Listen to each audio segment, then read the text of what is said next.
My name's Lyle Deckowitz. I'm from suburban Chicago, Illinois. And at the end of this year, I'll have participated in 28 breast cancer events. 17 of those have been the 3-day walks. I've actually walked in 5 events, and I've been on crew for the other 17. For the past couple years, I've been captain of the lunch stop in Chicago, but I've participated all over the country.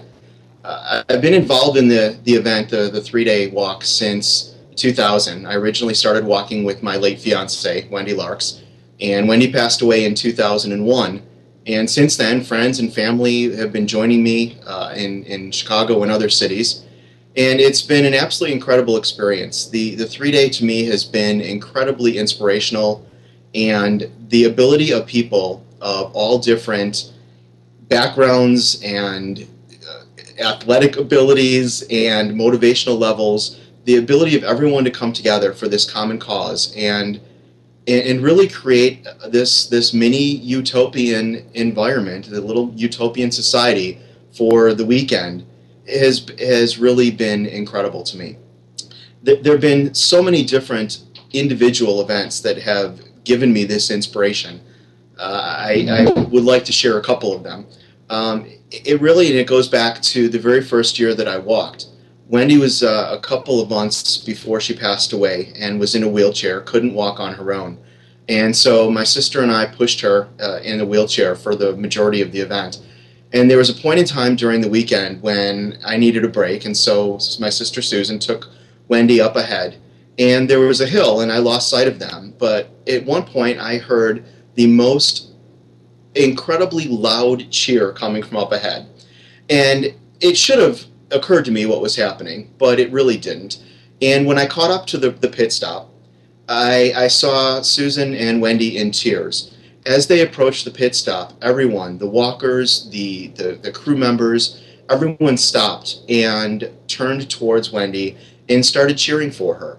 They had been so incredibly moved by the fact that somebody, obviously in chemo, obviously ill-prepared to be a part of the event, was still part of it and was still giving everything she had to figure out a way to make breast cancer not happen to someone else.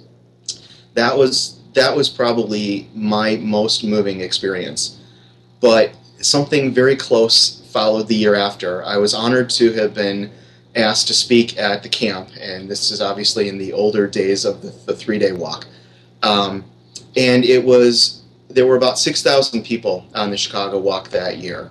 And I was so honored to be able to speak and share with people that really knew nothing about me and knew nothing about Wendy, but related to what we had gone through. And Wendy had already passed away at this point. And people were riveted. I still have a hard time describing emotionally how it affected me. But I still get people who will see me to this day and say, "You were that guy who talked about Wendy. You were the one who talked about your fiance." And a part of it is me, but I know people are remembering her and the impact that she made on people's lives. I this year have been honored again. I've been asked to be part of the 60 Mile Men calendar. And it's an honor for me, but it's another indication of the tremendous impact that Wendy has made on people's lives and the ability that I still have to share her with other people. So that's my story. That's my wonderful experience with 3-day. I hope that anyone watching this has dozens of stories of their own, and hopefully we won't have to continue doing this, but as long as breast cancer exists, you'll see me on a walk somewhere around the country.